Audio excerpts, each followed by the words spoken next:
I love you when your eyes smile too and your hair falls down on my lips. Slowly your finger slips your hair past your ear, and your smile says you're glad that I'm here. And I'd love to ask time to stay here, and maybe the three of us could play. One for the morning, yes, the other for the day. The rest we'd let time just slip away. I love you with your eyes so blue and your skin so dark and brown. Slowly you lay down, so silent, so still, but your heartbeat says yes, this is real. And I'd love to ask time to stay here, and maybe the three of us could play. One for the morning, yes, the other for the day. The rest we'd let time go on its way.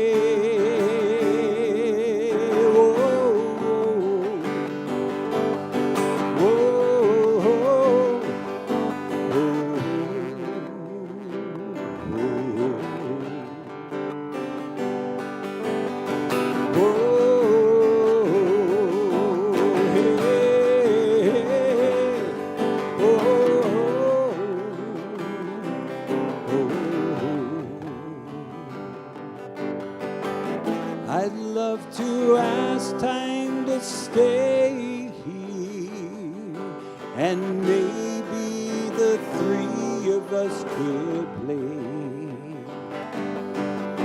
One for the moment, yes, the other for what may.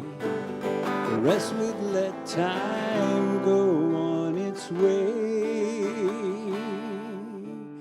I love you when you love me too, and time just slips away.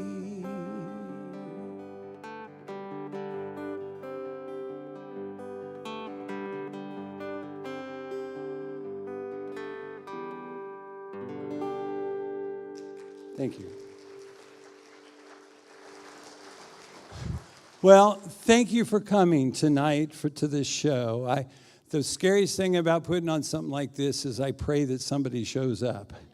I'm not lying. It's like they say, well, do you think the church people will come? I said, well, I think I know a lot of other people. I hope they would come too.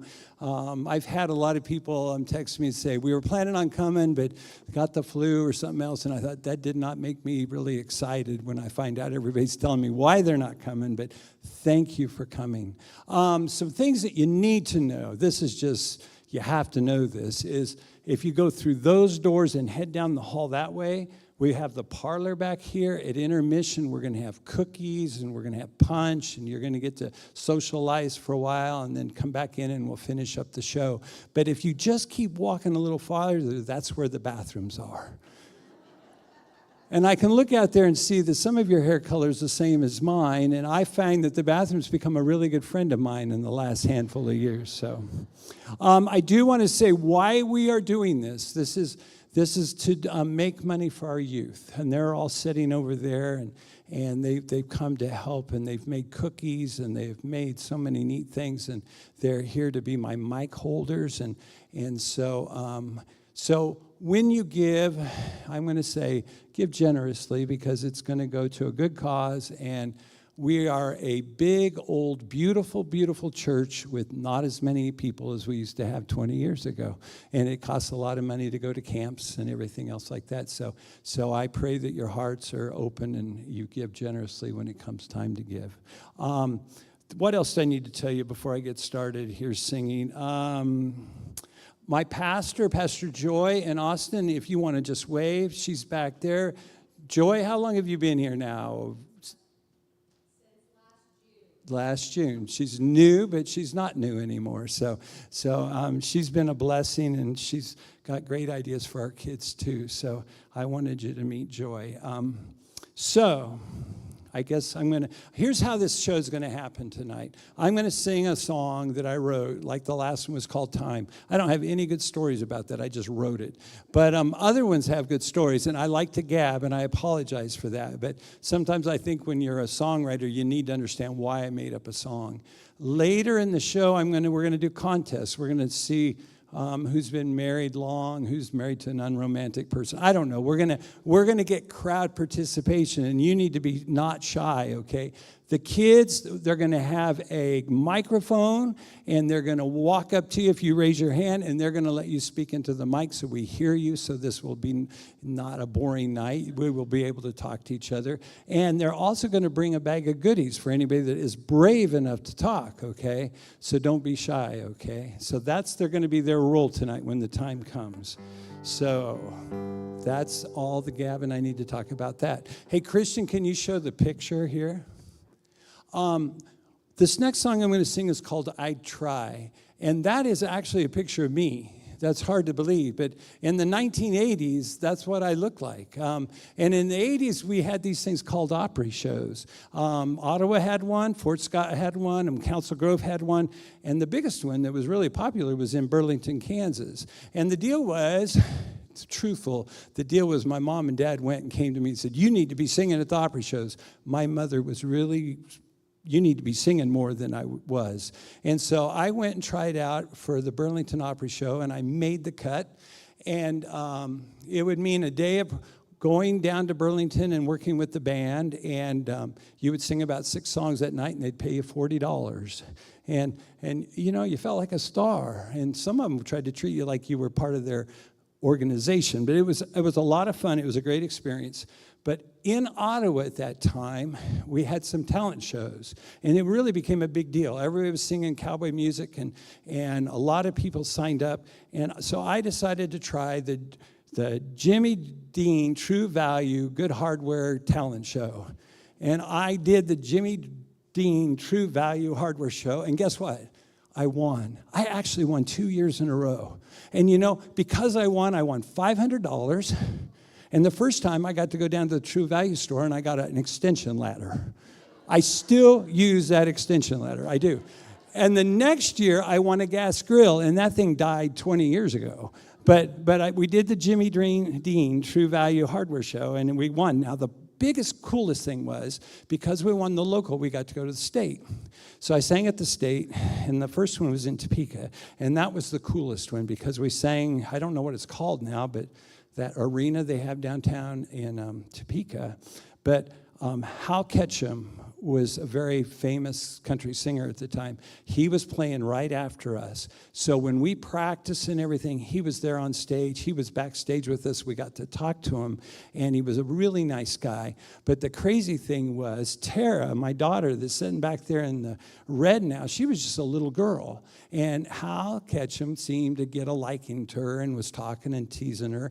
And just so when we walked out of the place, when the night was over and we're walking through the parking lot, Hal Ketchum's bus was there, and he saw us. He jumps out of the bus, and he goes, hey, Tara, would you like to tour my bus? He didn't let Phyllis and I, but little Tara got to go and get to look at a big, fancy music star's bus, and that's how it went. And so that was the cool thing about that night. I wrote a song called I Try, and I sat down at my little house in Ottawa on Princeton Street, wrote this on the piano. But I always thought this song kind of helped me win that contest. It goes like this. I've got love in my heart, it's true. But You can't see how I'd love you if you'd only let me show you how. I try, 'cause you don't know what you do to me. I could be yours so easily, as long as I have you next to me.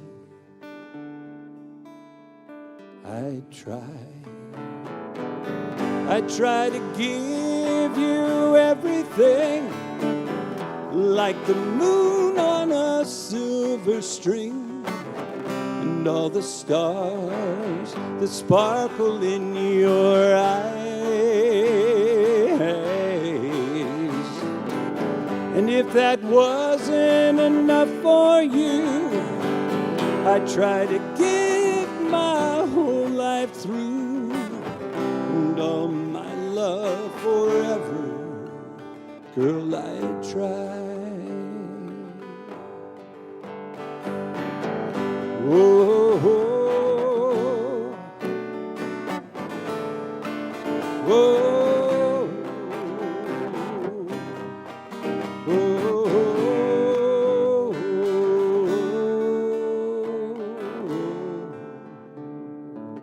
So close your eyes, I'll take your hand. I'll take you someplace that you've never been, as long as I have you next to me. I try to give you everything, like the moon on a silver string, and all the stars that sparkle in your eyes, your eyes. And if that wasn't enough for you, I try to give my whole life through, and all my love forever. Girl, I try. And all my love forever. Girl, I try.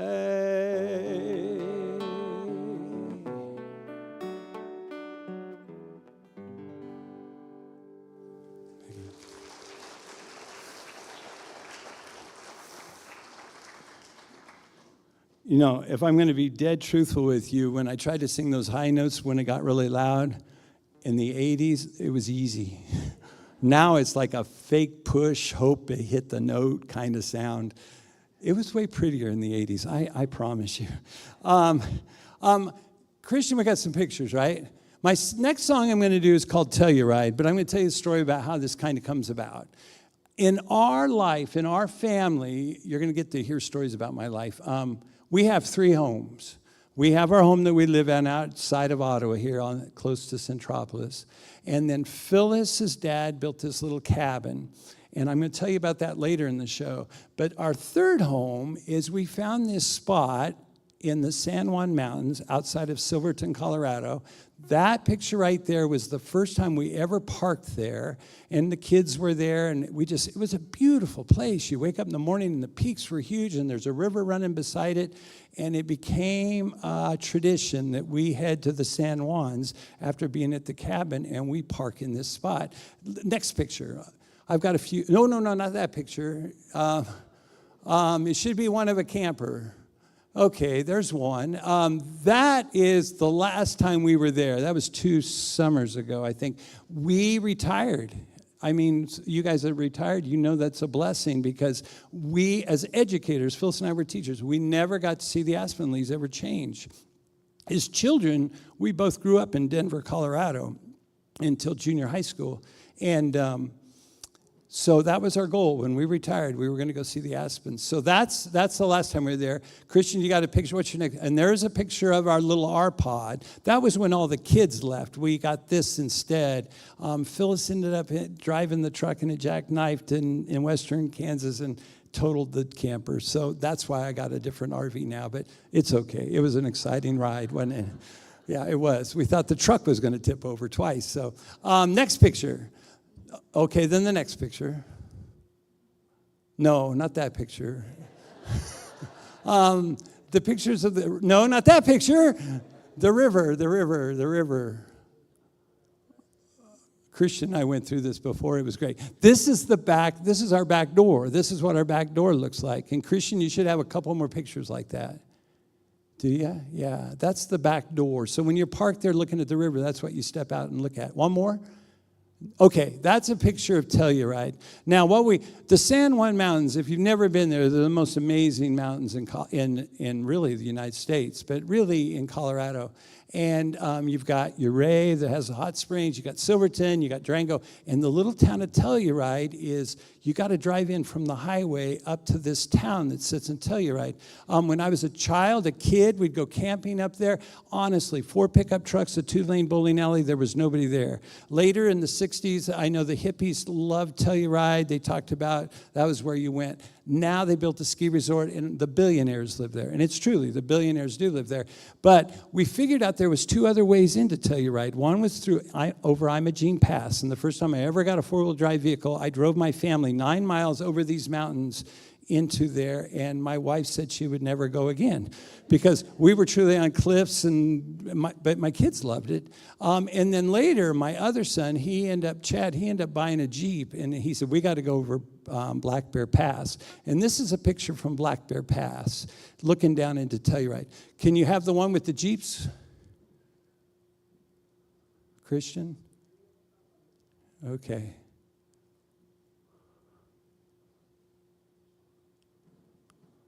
You can, no. That's Telluride. I'm going to just go ahead. I'll let Christian, you keep going. There's the one with the Jeeps. This is Black Bear Pass. And right there, you're standing there and you think a vehicle should never be able to stay on the ground. It's so steep. And as you drive down there, it's called the stair steps. Over your hood, you see the town of Telluride. You can see it up in the left-hand corner up there. And then just a couple more pictures. What do you got? That's Bridalveil Falls. That's in this song, and that's a beautiful place. It's a power plant, honestly, but when I was a kid, and even when we first got married, it was like a ghost town looking thing. We crawled out on the timbers right over that waterfall and just looked over the edge, but now you can't do it. It's private property. Billionaires. I guess if I was a billionaire, I wouldn't complain, but what else you got, Christian? Okay, and that's another back one. Okay, we got to start going. We've looked at pictures long enough. Okay, I want you to sing along on this song, okay? The chorus, it goes, tell me, won't you tell me you'll stay by my side? Try that. Tell me, won't you tell me you'll stay by my side? Next line. Tell me, won't you tell me down until you ride? You got that? I'll go on. Tell me, won't you tell me that you'll be my bride? Tell me that you'll love me down until you ride. Let's try it one time just together. Ready? Go.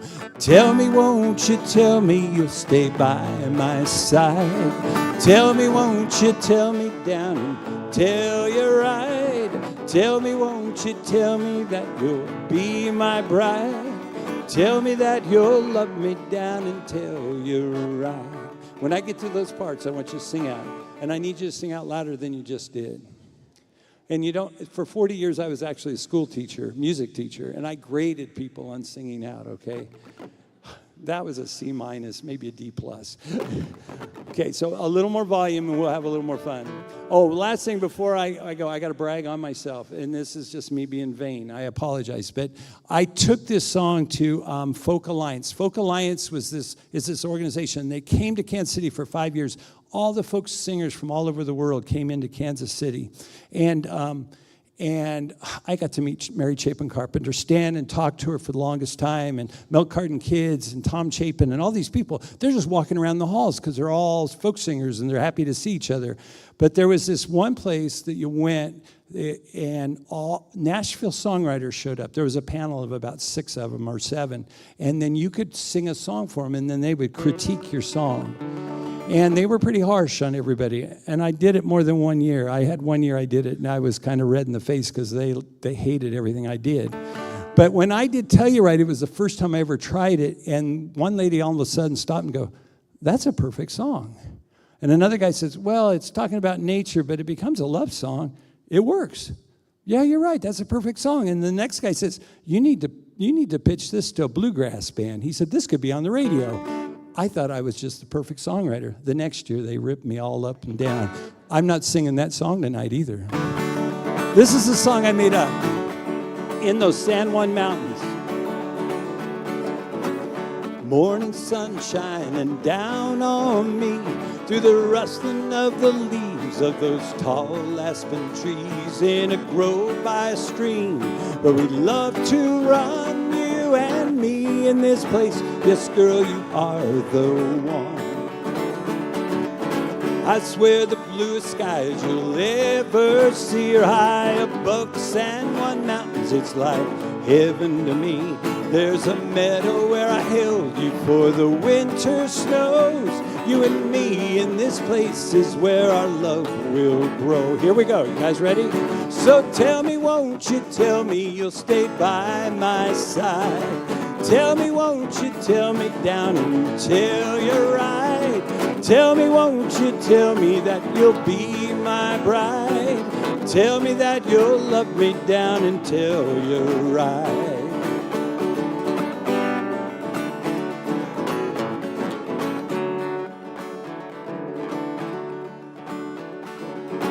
First time that I laid my eyes on you, the moon was shining bright. It cast its light so blue against the water falling down through the mist. I knew you and me in this place. I'd give my heart to you. Here we go again. Sing it loud. So tell me, won't you tell me you'll stay by my side? Tell me, won't you tell me down till you're right? Tell me, won't you tell me that you'll be my bride? Tell me that you'll love me down until you're right. I'll take your hand on top of Bridal Veil Falls. We'll look across the valley to the mountain so tall. The preacher man will ask us to say, I do. You and me in this place, I'd give my life to you. 2 more times, ready? So tell me, won't you tell me you'll stay by my side? Tell me, won't you tell me down till you're right? Tell me, won't you tell me that you'll be my bride? Tell me that you'll love me down until you're right. One more time. So tell me, won't you tell me you'll stay by my side? Tell me, won't you tell me down until you're right? Tell me, won't you tell me that you'll be my bride? Tell me that you'll love me down until you're right. Yes, tell me that you'll love me down until you're right. Oh, tell me that you'll love me down until you're right.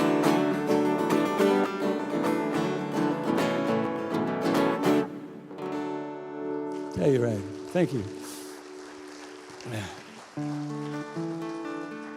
Okay, well, our pictures didn't go as smooth as I thought they were going, so thank you for being patient. And there's really no more pictures until one other spot. We are going to have a giveaway. So as I sit and sing this next song, I want you to think about, and I don't see a lot of young people, but there are some here. I want to know who in here has been married the shortest amount of time. Now think, if you think you're one of those people, be ready to raise your hand up here in a little bit, but I'm going to sing a song first, okay? And I'll tell you what, to make it interesting, if you want to win the prize, you got to tell us how romantic you were when you asked your spouse if you could marry them, okay? Okay, think about that, okay? Is that worth some candy, okay?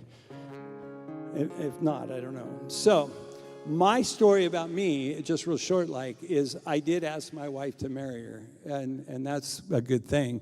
She knew I was going to ask sometime. We already picked out the ring, so it wasn't going to be a big surprise.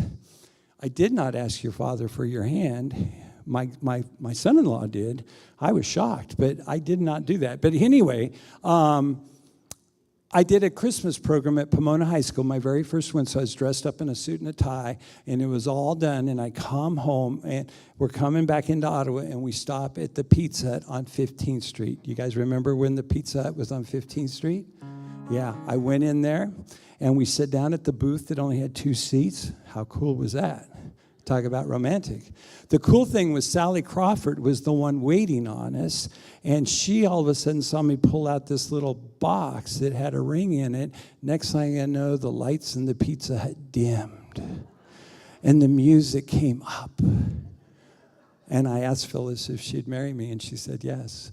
And the coolest thing, too, best, especially being poor teachers, when I went up to the counter to pay, Sally said, "It's on us." So you talk about romantic, right? Well, I'm going to sing a song that's called Life is Good. Phyllis was a banker for 10 years, worked at People's Bank. She was an officer at the bank. And the only problem with that in the 80s, being a woman, she made way less money than if she was a man. That was the only problem with it. And she was not making any more than I did as a teacher, and she was getting a day and a half off for Christmas, and that was it. And I was working a lot. I had a lot of free time. I hired her to be my director of a musical I was doing out in Linden, and she did great with the kids. And I said, if you went back to school and got your certificate to teach, you'd make the same amount of money. We'd have vacations with our kids, and guess what? We'd never be rich. But we'd have summers off. And so she said, she'd do that. So she quit the job. She went back to OU. 2.5 years, she was going back to school. We didn't have any money. There was $1 night tacos out across from the Sonic back then. 33 cent? 33-cent tacos. We would splurge once a month on them. But while we were sitting around talking about our life then, she looked at me, she goes, life is good. She goes, we don't have a lot of money, but we're going to the parks and we're going to the museums and the kids are happy and the house is clean and I'm not tired. And she said, life is good. And she went to bed that evening, and a lot of times I go sit down and try to write songs. And I sit down at my piano, and I wrote this song called Life is Good. The weird part about this song is I've lived this life now. Remember, I was just in my 20s, going to turn 30, probably 29. It goes like this. Life is good. I'm so glad we're still together. It's been a long time since that day I said I'd love you forever.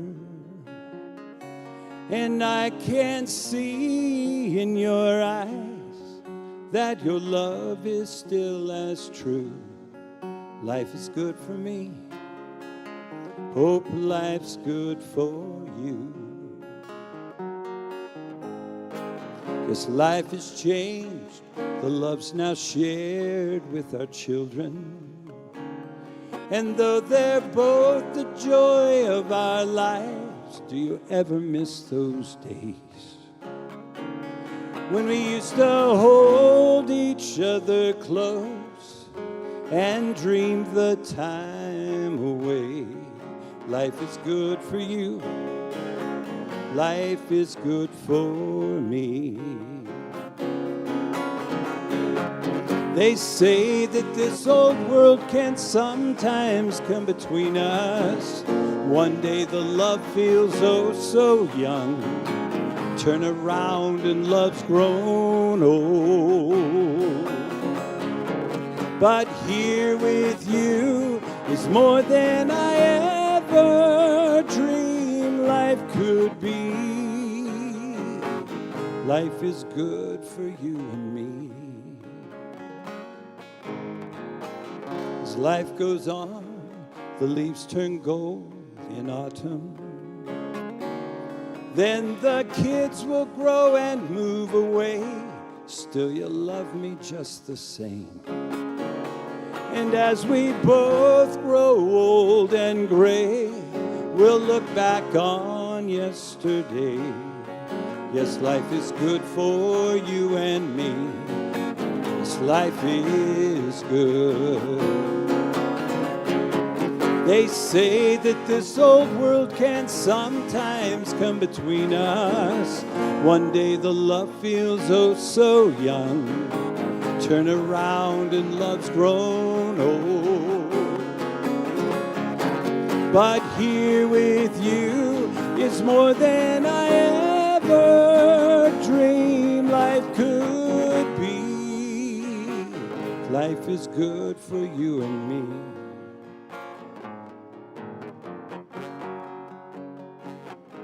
Do you ever miss those days? Life is good for you and me. I'm so glad we're still together. Life is good for you and me.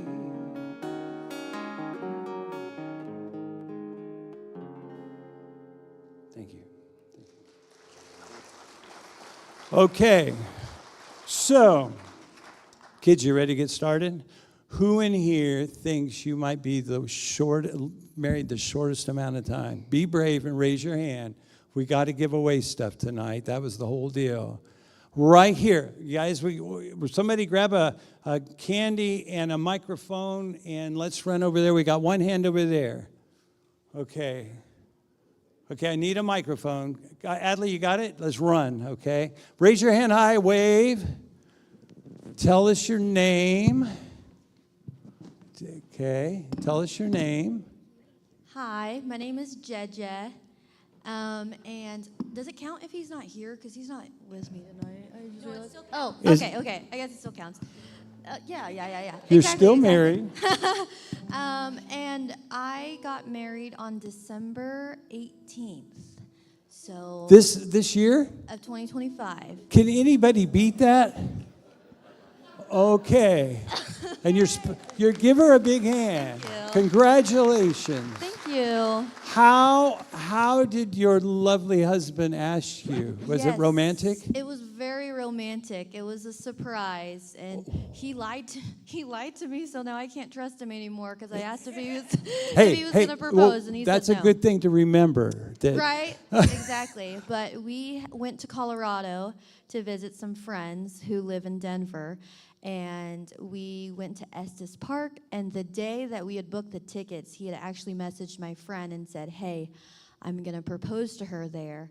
And so they had planned the whole thing way before we even went, and he had lied and said that he hadn't even bought the engagement ring beforehand, so I didn't believe him. And we went to Estes Park, and we walked around this trail, and he said, oh, check out this view, it's beautiful. And we went off the trail, and you could see the mountains between the trees, and it was so pretty. And so I like to take photos as like a side hobby, so I had my camera, and I was taking pictures of my friends, and then my friend was like, okay, let's take a picture of you two now. So I gave her my camera, and she took pictures of the whole thing. We took pictures, and then all of a sudden, she goes, okay, turn around and do a candid. So I turned around, expecting his hand on my back or something, looking into the mountains, and I didn't feel anybody beside me. So I look, and he was on his knees. And so it was very romantic and sweet, and then it gets even better. We got married in Hawaii. Ooh. So Give them a big hand. Now, where's your spouse now, right tonight? Yes. So he is a park ranger out at Pomona Lake for the and U.S. Army Corps of Engineers. Okay. His name is Eli Matthias. So he's around my age. He's a good guy. Okay. And so, yeah. There's nobody here that can beat that story, right? Okay. Phyllis, you're going to give her one of the... Now, I did not approve this from the church, but she's going to get a bottle of wine. And this is special wine that Phyllis and I have. I'll tell you that story later. I did worry about that I could get in trouble, except I looked in the Bible, and Jesus made a lot of water into wine. And so I thought maybe we'll get by with it that way. The rule is you can't open it in here. You take this home to your husband, and in a week from tonight, you open it up on Valentine's night, okay? Okay. Give her a big hand one more time.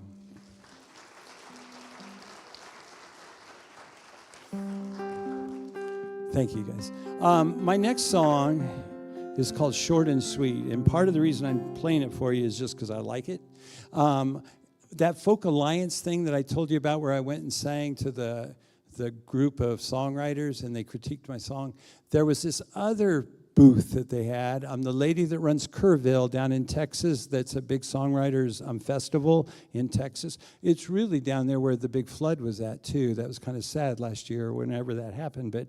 But she had this booth, and if you would go into her booth and you would draw out a piece of paper, it would have a few words on it, and if you could write a song to whatever you drew out, in 3 days, you got to sing on top of Crown Center, at the Crown, at the very top. They had a stage built looking out over the city of Kansas City.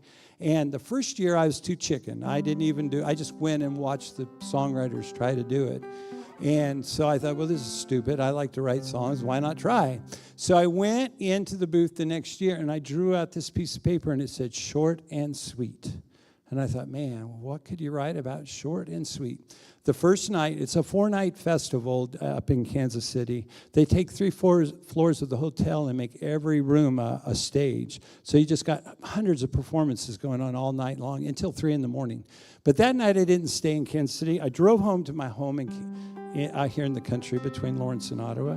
I got home at midnight that night, and I kept thinking about how could I write a song about short and sweet. I ran down to my music room at midnight, and at 4:30 in the morning, I came out of my basement with a song. I went to bed, slept for 3 hours, and I went back up to Kansas City. The cool thing was on the third day, I went to the top of the Crown Center, and I sang this song to a bunch of songwriters. And the coolest thing for me was the lady that ran the whole thing stood up when I was through and gave me a little standing ovation of her own. And this is a song that I wrote. Short and sweet's at the very end, so you got to wait till the whole end of the song to get how I got there. The only thing I could ask for you, did any of you let your first love get away? Don't answer that, okay? That could get you in so much trouble, but here's my song.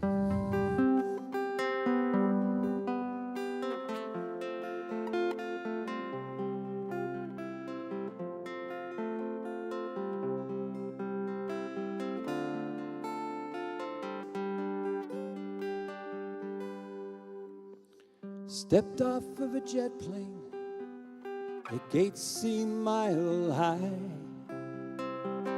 Had a show in Denver on the first night in July. Seemed like any other, some days get old, can't lie. I was walking through an airport, then she caught my eye. It was Sarah, my first love, the girl I was supposed to wed. It'd been 13 years last August when I drove away instead. She looked just like her picture. Yes, her eyes were still as blue. Stood there right beside her, but she didn't have a clue.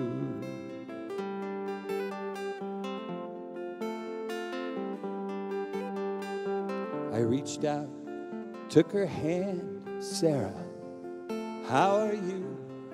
She looked up so surprised. Bobby, is that you? We both began to laugh as tears filled up our eyes. Stood there in that airport as people hurried by. Asked her what's in Denver, says she's meeting family there. Bobby, I know you're doing good with all the music that I hear. There was a sadness in her smile when she said she had to go. Felt the diamond on her hand, guess I didn't want to know that she became someone's lady, and I'm still a music man. Long ago she was the one, now I'm married to the band.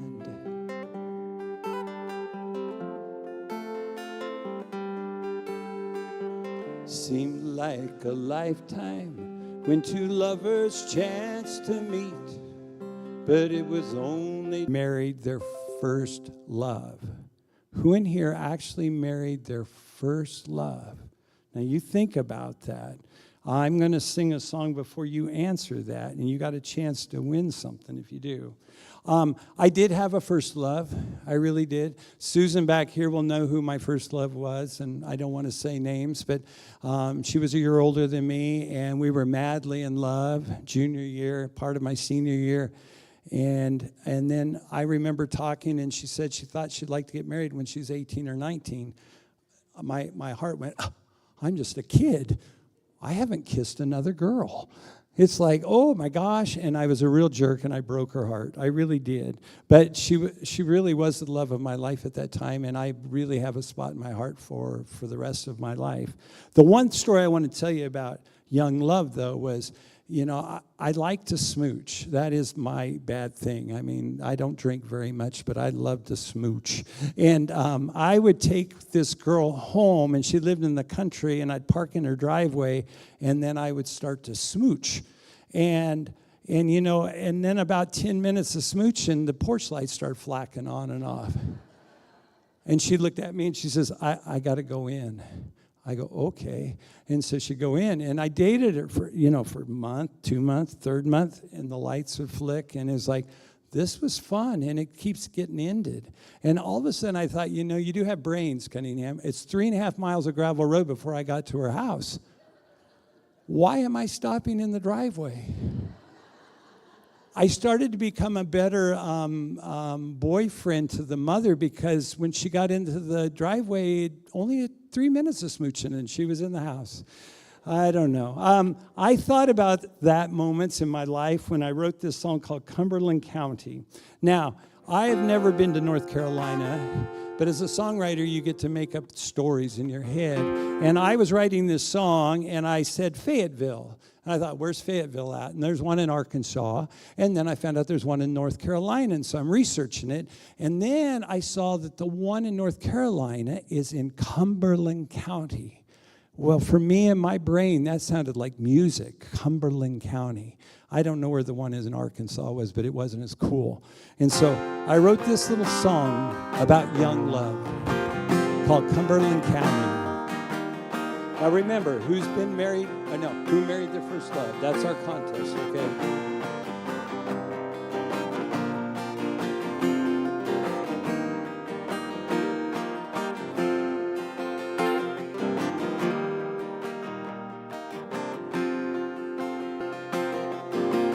There's a boy, a girl, boundless time, but they cannot wait to live.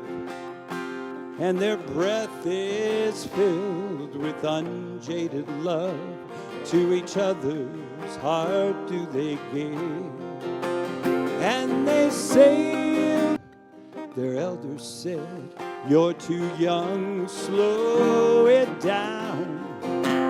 But this boy, this girl, thought they'd run away from that old Carolina town.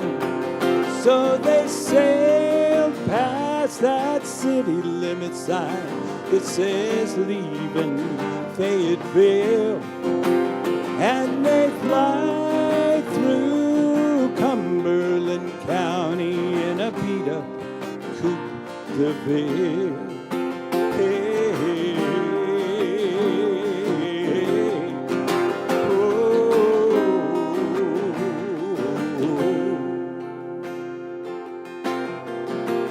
There's a boy, a girl, running far from home, driving 2-lane, moving fast. As their car flies toward that Cumberland line, no one knows yet, will it last? No one knows yet, will it last? Yes, they sail past that city limit sign that says leaving Fayetteville, and they fly through Cumberland County in a beat-up Coupe de Ville. Yes, they fly through Cumberland County in a beat-up Coupe de Ville.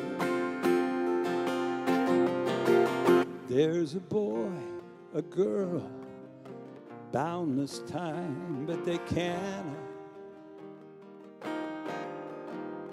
Yes, they cannot wait to leave. Thank you. So now I'll be honest, I was praying the Reagans were going to show up tonight because I knew I could have a really good story about first loves. But I know for one in here, but who in here married their first love? You got to be brave. Anybody marry their first love? Yes, I know of one person. Run over. Pastor Joy over there. Okay. Who's going to talk? Joy or Austin?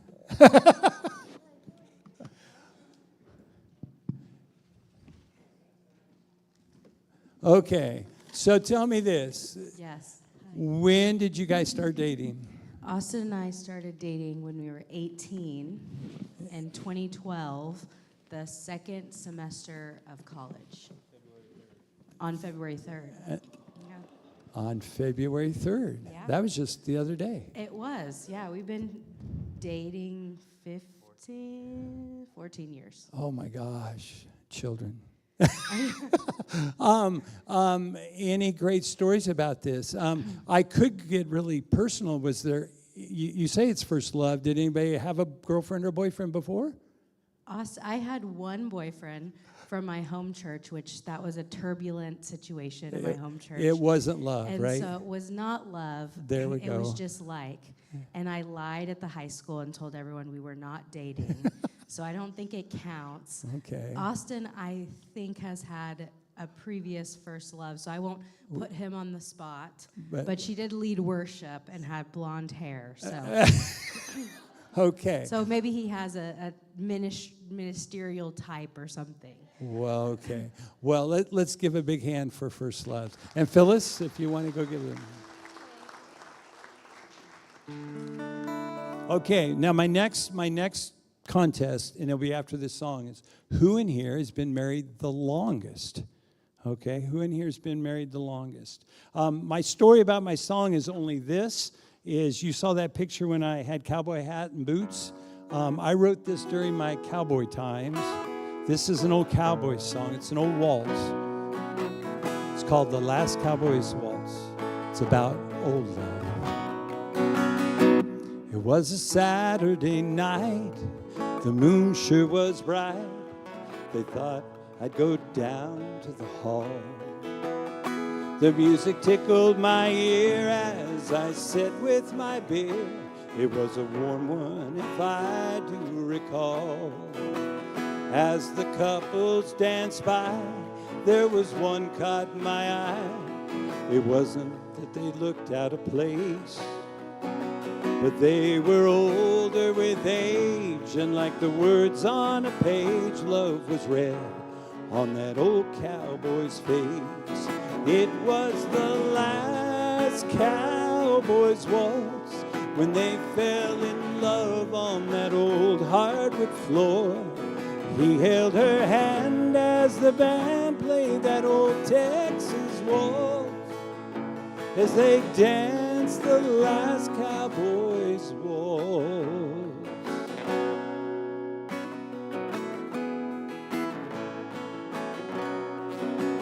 I could see on his hand a gold wedding band as they moved to that old 3/4 time. When it all seemed to end, well, he kissed her, and then I saw tears full of love fill her eyes. Well, I'm not one to pry, but when they sat down beside me, I asked something special tonight. That old cowboy smiled. 50 years this same night, I took this young girl for my bride. And it was the last cowboy's waltz when they fell in love on that old hardwood floor. He held her hand as the band played that old Texas waltz as they dance the last waltz across Texas with you in my arms. Waltz across Texas with you. Like a storybook ending, I'm lost in your charms. Waltz across Texas with you. The last cowboy's waltz.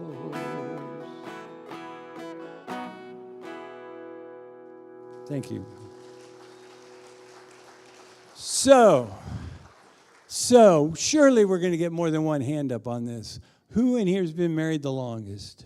Who had? Oh, the shoemakers. How? Let's get a microphone over there. You think you're going to win this?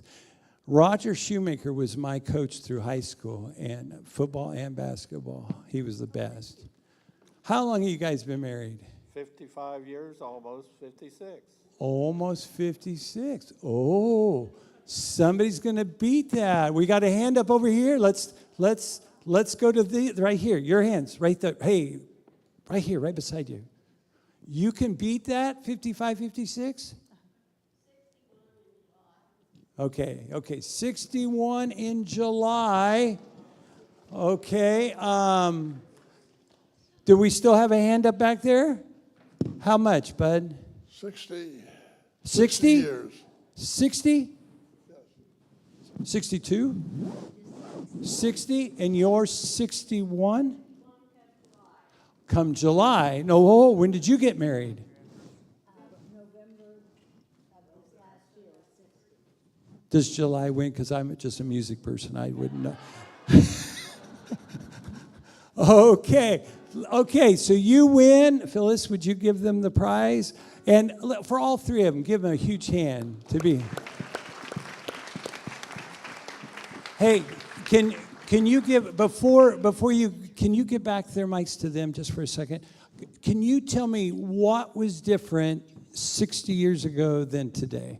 I mean, was it, just one little thing about getting married that was way different than it is now. Is there one thing? Okay. I will say this, the minister that married us, it was his first wedding, and it was his brother. So you got married by his brother, his first wedding. Did he Yes. did he do okay or did he flub up? He was more nervous than us.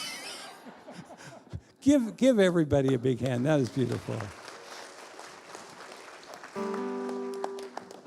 Okay. I'm going to do one more song, and then we're going to have intermission. I pray you don't leave. I know some of you talked about leaving. I gab so much, I know. There's a bunch of cookies in the back there in the parlor. I'd love for you to go and get punch and cookies. And we've got what? Yes, and also this donation thing that I'm talking about, there's a plate right back there. There's a plate, another place, but in the parlor, there's plates on each side. Make sure that you give your money, write a check and to the bank, or not the bank, to the church and for the youth. Or you can use the QR code if you're really good at that kind of stuff. I mean, you can just zap your phone and give your life savings to us. So I do want to say, in your heart, if you could be generous. I told these guys we could make money tonight. I said, I know how to sing a little bit. Maybe we could get money. So this song right here is called Before Time's Erased. And Phyllis's dad, our second home, is this little cabin on Grand Mesa in Colorado, western slopes of Colorado. Her dad was raised on a ranch on the north side of that mountain. Later, he went to Williamsville College in, I don't know, 19 what? Who knows? You don't know. And then he ended up becoming an American Baptist preacher, and he was in Delta, Colorado, on the other side of the mountain later in life, had 2 kids, right? And a piece of land came up for sale on top of that mountain for $135.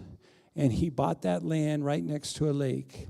And then him and his brothers, since the ranch was down below on the mountain, they one summer built this cabin. But it really was just to get out of the rain was the idea behind it.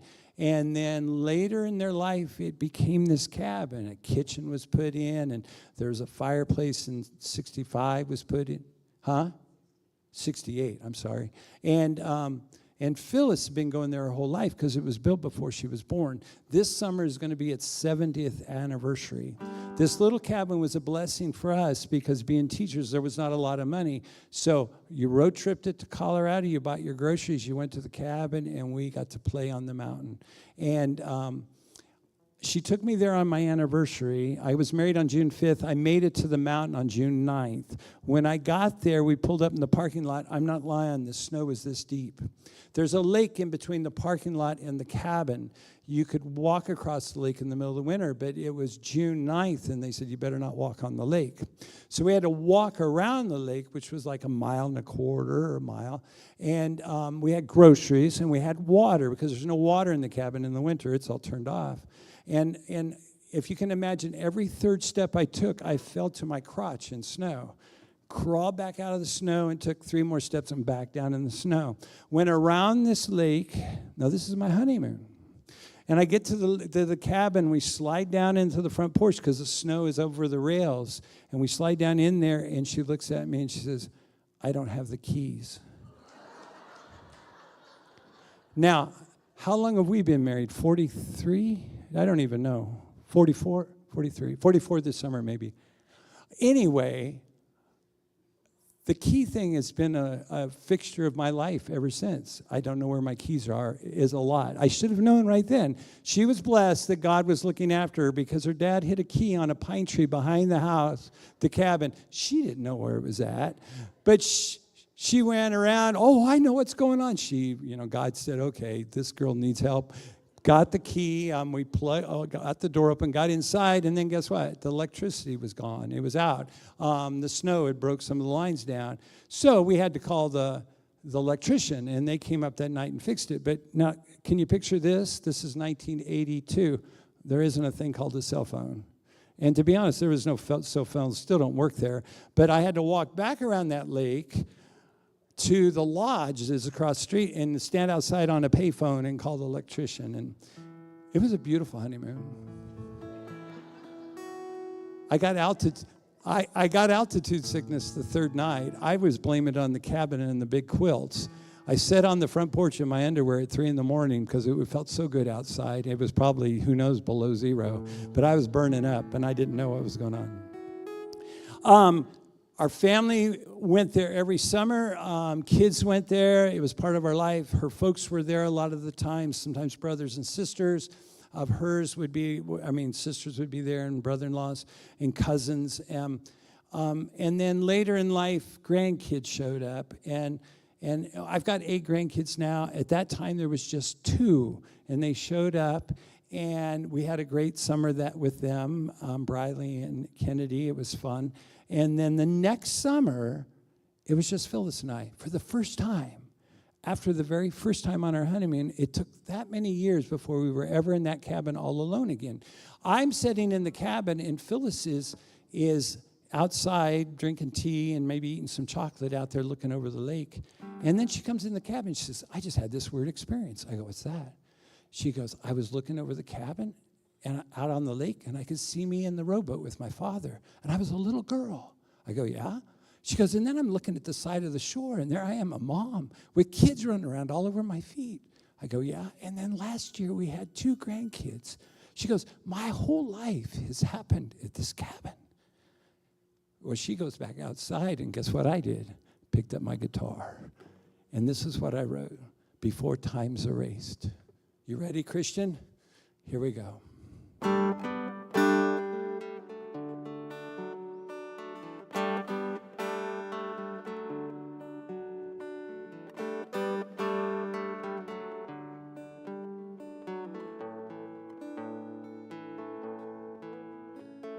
Take me back to heaven.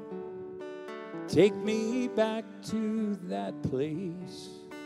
Take me back to the time before time's erased. I remember this young girl sitting in Daddy's boat, both feet in the water as Daddy rowed. Time began. Time moved on. Time, oh time, where have you gone? I remember a mother, children at her feet. Mama, let's go play before it's time to eat. Heading down to the water to throw the big rocks in, sitting on the dock with their toes in. Time began. Time moved on. Time, oh time, where have you gone?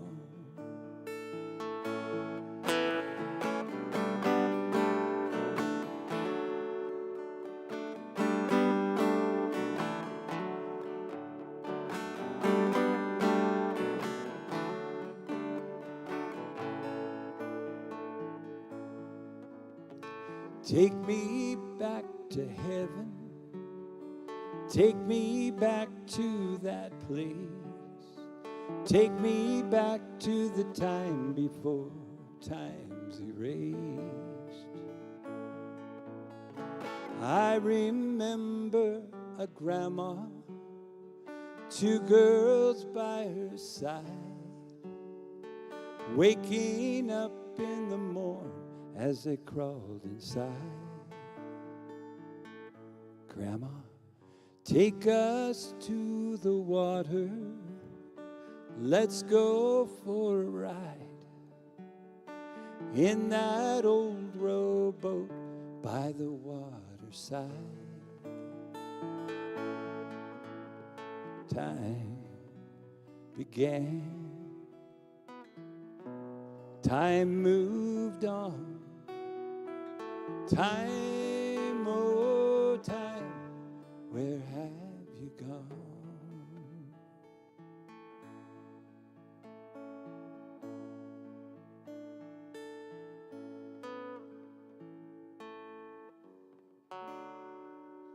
Thank you.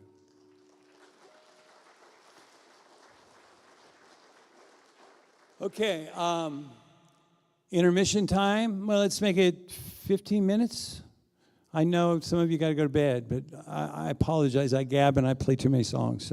So we'll go into the parlor. We'll eat. Make sure you put monies away. If you want to wait later and pay later because you decide the show was just so much great and the food was so good, you want to give me more. I don't know. It's going to the kids. But let's all head on out there for 15 minutes and we'll come back and we'll finish this up, okay? You've been a great audience. Thank you.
Christian, I think we're going to start with the second song, okay? Past All Tomorrows.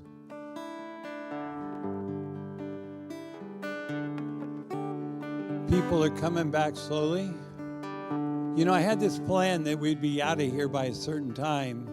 And you know what? I thought we could actually walk in there and eat and come back in 15 minutes, and I was a fool.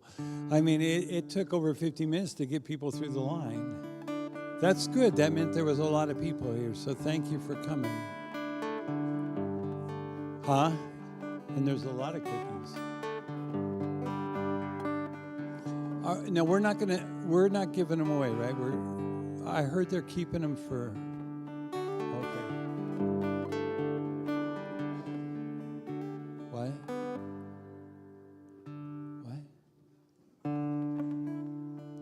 Okay, I think there's still more people coming, right? I think a few people are going to sneak out, though.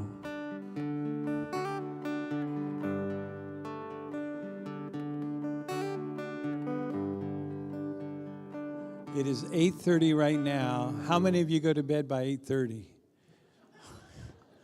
Mel does, I know. I work with Mel at the church. Mel always wants to get to here at 6 in the morning to work. And I said, I don't do anything till 9. I stay up too late at night. I do. I'm still like a college kid. I could sleep into 8 every morning and be a very happy person. And I know there's people who get up and have a whole day's life ahead of them by 5 or by 8. Yeah, they wake up and live their life. My mother loved the mornings. She said it was the most peaceful time of the day. I go, yeah, but you're never up at midnight to know that that's a peaceful time of the day, too. And my dad used to get mad at me in college because I'd come home for the summer in college, and we lived out on a farm out by Homewood. It was weird. While people are coming in, I was born in this town. I lived here for 6 weeks, and then my dad was a sheetrock finisher. That's what he did for a living. And we ended up in Kentucky, and I was a baby in Kentucky, and the work was so good there that then all of a sudden it kind of died within that year that there was some Army base up in Minot, Illinois, or Minot, North Dakota, yeah. And so I went there as a baby, and we lived there for just about a year. My dad said it was the coldest thing he ever experienced in his life. You didn't even need the fan on the front of your engine. It was so cold, he said. But then they ended up in Topeka, and my brother was born. And then the sheetrock business did great in Denver. And he ended up in Denver, Colorado.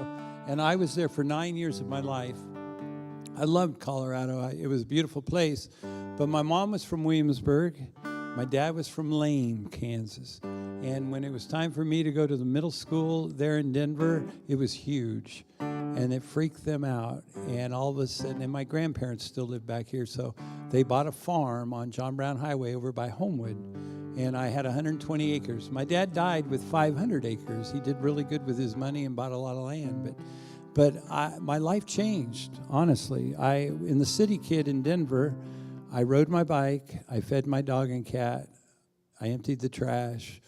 I played with my friends on the block, baseball and football, and hide and seek at night until the lights, they yelled at you, it's time to come in. Then I moved to this farm, and guess what? There was pigs to water and feed, and cows and geese, and chicken needed the chicken coop cleaned. And I looked at and really, we lived in a beautiful house in Denver. It was a gorgeous house. It was wonderful. And we stripped the wood, and I wrote a song about it. Someday I'll sing it for you. But the weird part about it was when we moved to the old farm, Mom really wanted to go there bad. It was this old farmhouse, 2-story. It had one heater, a wall heater. And for a year, my dad was so bullheaded that we were going to live in that house with that one heater because Mom wanted to live there so bad. And I kept looking at him. I go, you want me to be able to say I walked to school in the snow uphill and back both ways too. Later on, it's sad to say, we ended up with a wood stove, and we heated that house with wood. And my dad was going to be doggone if he was going to refinish another beautiful house again. So I was raised in that farmhouse that rest of my life. And it's still out there. It's still out there. We rent it, and I ended up inheriting half the land. My brother sold his part, and I kept mine. Haven't figured out why yet, but I still own it. I still have it, yeah. It looks like about everybody's back, right? I could tell you more stories. I like to gab. Have you noticed that? I mean, people worry about me. Christian, I'm going to skip the first song just because I want to be nice to people because that took longer than I expected. So we're going to do Past All Tomorrows, okay? The first song was just a sing-along song. It really wasn't a great song, but I thought it'd be fun to have you sing it because my dream always is someday somebody's going to sing this song with me, and I've never shared it with anybody, but it's not going to happen tonight either. It'll just have to be another time. Past All Tomorrows. Here's my love story. Is there a contest here? There might be after song. Giveaway. Most romantic anniversary.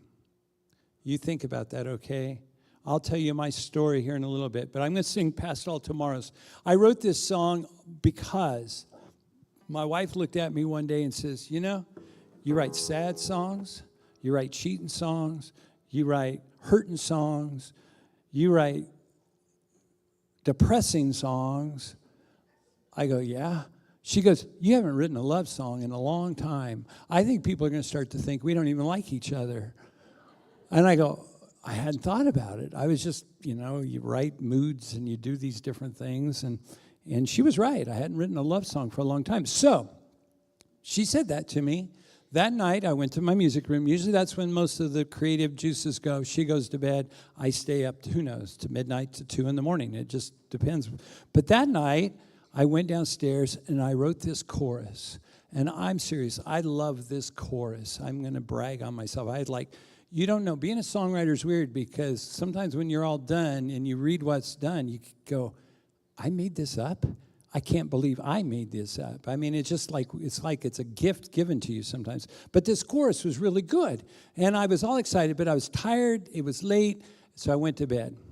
Next morning, I thought, I'm going to run down there and finish this song. I wasn't telling her I was writing a love song because I thought it'd be a surprise. So anyway, I get up the stairs, and we're getting ready, and I start to run down the stairs. She goes, Alan. I go, yeah? She goes, could you do me a big favor? I go, what's that? She says, could you vacuum the living room, the hallway, and the 2 bedrooms in the back? Could you do that for me? I looked at her. I go, I could in a little bit. She goes, what? I go, I need to go do something. And she kind of looked at me like, whatever. I never asked you. You never asked me, do you?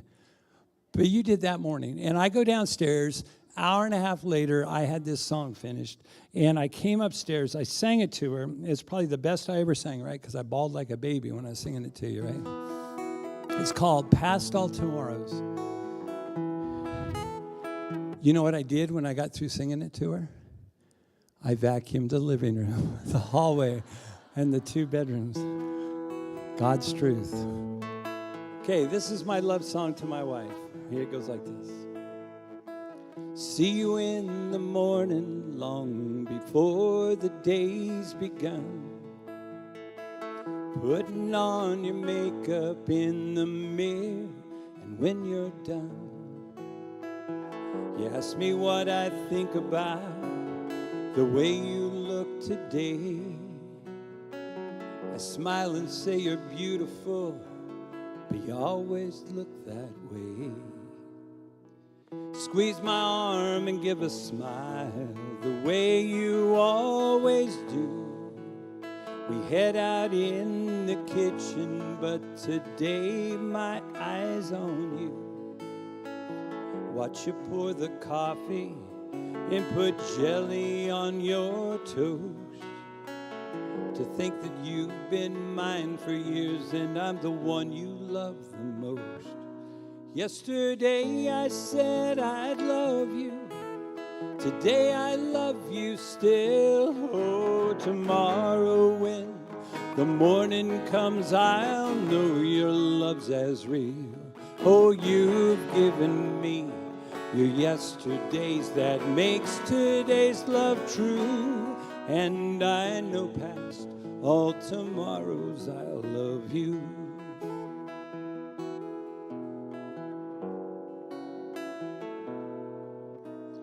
Get home a little early. Yes, the working day's now done. See you turning down the driveway makes me smile. for what's to come. You always walk in with a hurry, like there's still so much to do.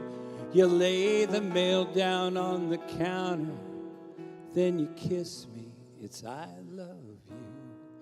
Yesterday I said I'd love you. Today I love you still. Oh, tomorrow when the morning comes, I'll know your love's as real. Oh, you've given me your yesterdays that makes today's love true. And I know past all tomorrows I love you. Yes, I know past all tomorrows I love you. Okay, thank you. So, most romantic anniversary. Now, mine's this. I got to tell you a little story. Mine was my 25th anniversary. We watched this crazy movie about this girl in some pants. I don't know what. It was a movie about this young girl in these traveling pants. But they were in Greece, and it looked really beautiful in Greece. And I said, we should go to Greece for our 25th anniversary. And then we realized we were two teachers, and it's like, well, that's kind of stupid. You don't have enough money to go to Greece. Why would you go to Greece? So one day at school, it's getting closer to my anniversary, and it's my break time. So I get on the computer, I type in, most romantic place in Kansas. Nothing came up. I couldn't believe it. Nothing. So most romantic place in Oklahoma. There was two places that popped up, and I looked at them. I go, one looks kind of nice. I don't know. So then I tried, another state, most romantic place in Missouri. And Herman, Missouri popped up. You called it, didn't you? You should give that guy some candy. Grab a bag or two and seriously, you guys run over there and give him 2 bags for getting married in Herman, Missouri. I looked at Herman, Missouri, and there was this bed and breakfast, and it was not for children. It wasn't. There was jacuzzis and ice cream to your room at 9:30, breakfast in the morning served in your room or out on the deck, out of your room looking over the vineyard. Boy, that sounded romantic. And then the town had never been destroyed at all. The buildings were same as it was at the turn of the century. This huge river roaring by it with this beautiful bridge. It was like, okay, I found a romantic place. We went to it. It was great. There was a winery on Stone Hill, just down on the side there, really just a walk away from where we were staying. So we went there, and we did the wine tasting. And honestly, the wine that's being given away tonight was our favorite wine from that anniversary. So all of you guys that get lucky and get a bottle of this wine, this was the one we liked the most. Now, I got to be honest, when you start with the really strong stuff and then how did they do it? They went from strong to sweet. And by the end, the sweet was really good stuff. The weird part was walking back to our bed and breakfast was kind of a giggly moment for both of us. It really was. It was just kind of a happy moment. I don't understand how that works. No wonder Jesus turned the water into wine. I don't know. But anyway, that was our romantic moment. We went to Herman, Missouri, and you got married there. Did you do it because it was just a romantic place, or?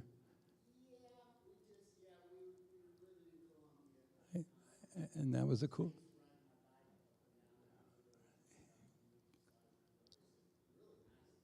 It is a cool town. If you've never. Yeah, to be honest, I don't want to get too much, but they said in Prohibition, when they eliminated alcohol, they could raise potatoes, right, in all of the tunnels that they'd made. And so they still had business, so it didn't ruin their town. It's a beautiful place if you've never been. So that was mine. Who in here has a way better story? You got married in Hawaii. I don't know if I can call that an anniversary, though. No. Who went to Greece? Who went somewhere really cool? Come on, be brave and be bragging. Okay, there's a hand up. Deb, microphone, run, Colt. Run. You got it? Oh, somebody grab some candy. Okay, yeah. Okay, so where did you go for your anniversary? To Maui. Maui.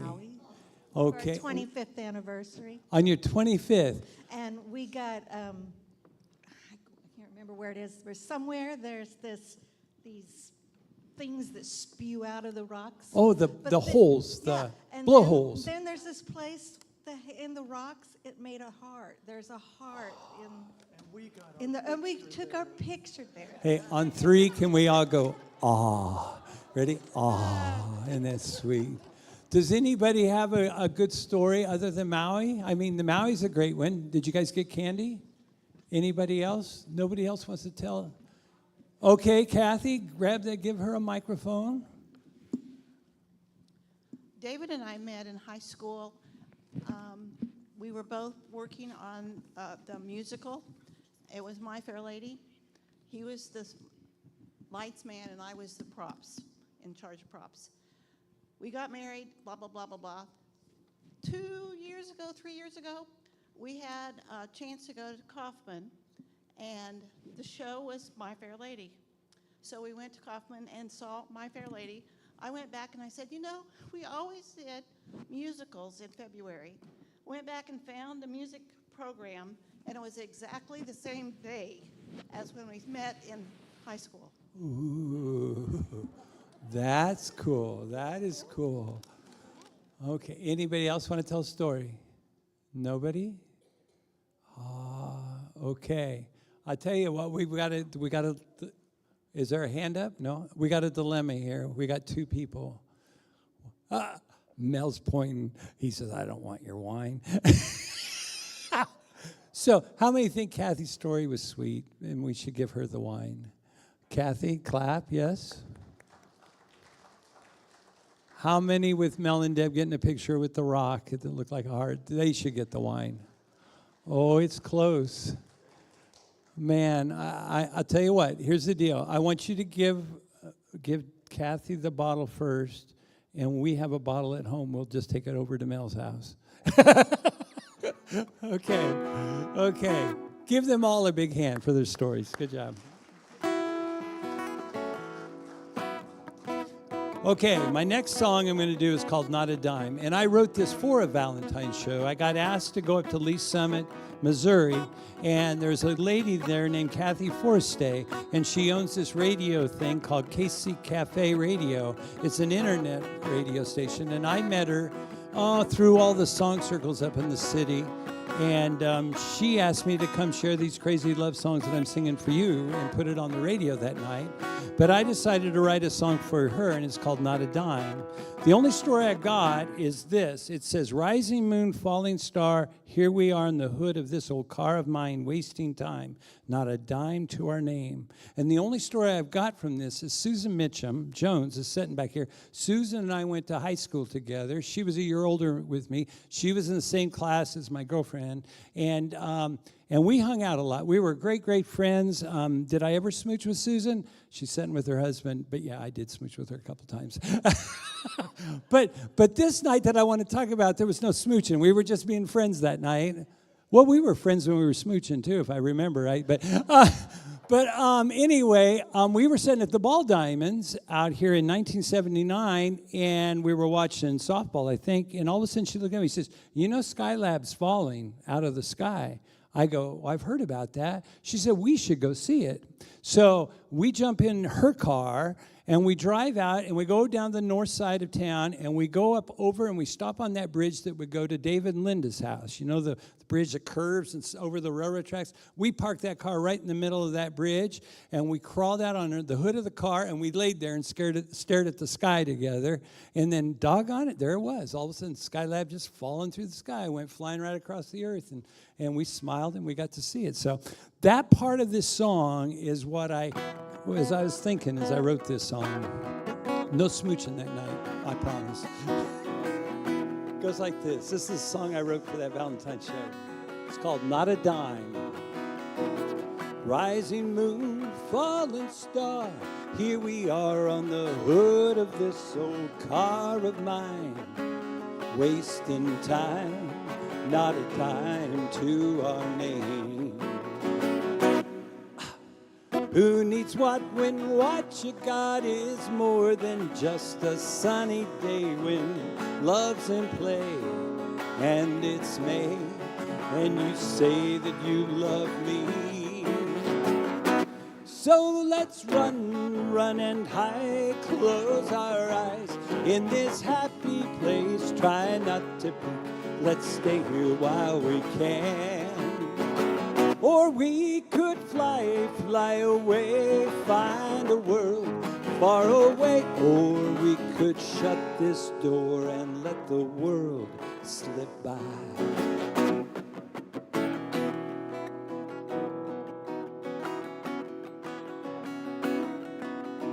I know we're young, they say we're dumb. The truth is that we're dumb in love and we don't care.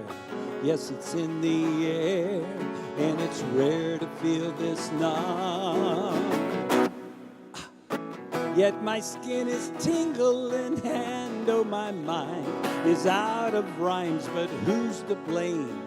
Should I say her name? It's not the same since she's been mine.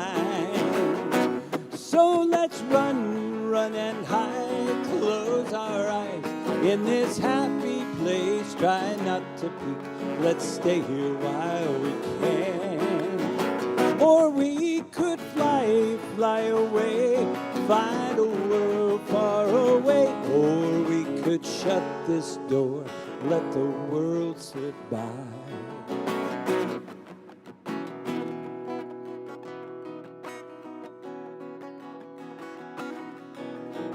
Rising moon, falling star, here we are on the hood of this old car of mine, wasting time, not a dime to our name. Thank you.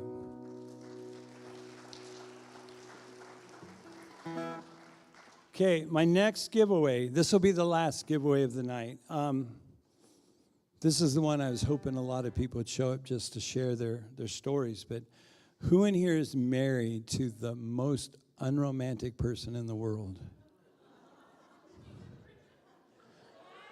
Whoa, whoa, whoa. You can't put your hands up yet. Guys, you got a job. Now it's time to work. I know. Here's the deal. Before you tell me this, I wrote a love song called Whispers on My Ear. And I got to be honest, I love this song, I really do.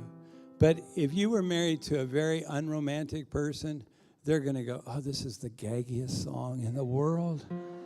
They are. They're going to go, oh, my gosh, it's like Cunningham. Didn't you play football in college? God, you're like the biggest sissy I ever know. You like this stuff?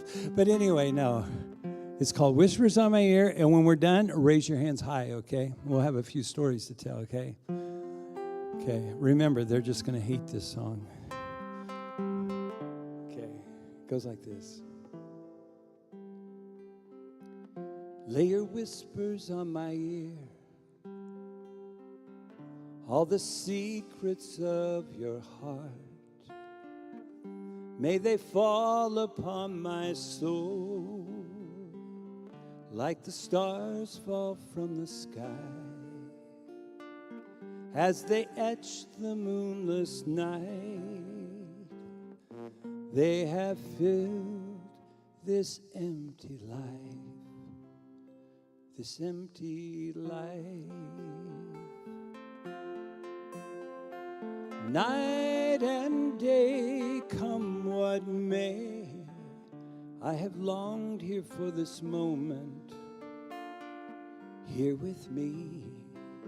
Here with me, lay your whispers on my ear.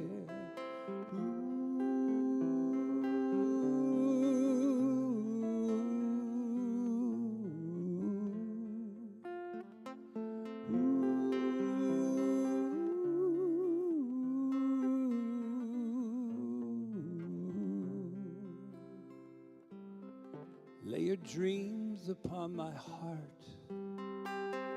All your images surround me, as though we're dancing in the dark.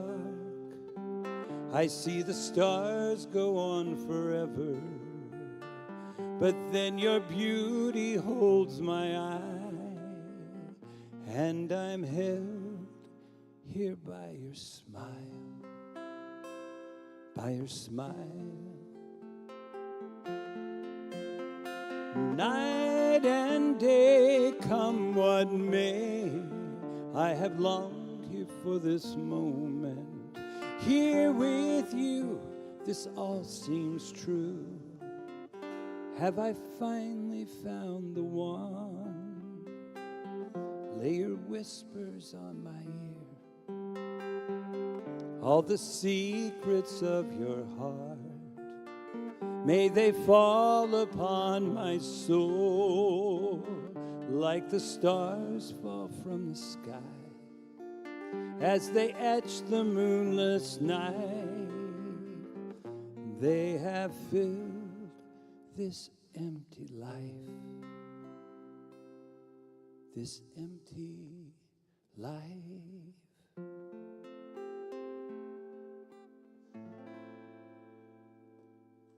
Thank you. Thank you. I told you gaggy, right? Yeah. Okay. Who here is married to an unromantic person? Raise your hand high. Raise your hand high. Mic people, find hands up in the air. We're going to hear a few stories here. Okay. Okay. We want this to be good, okay? Okay. Cheryl. I know your husband. I Well, played it's football pretty- with him. Yeah, it's pretty obvious he's not here.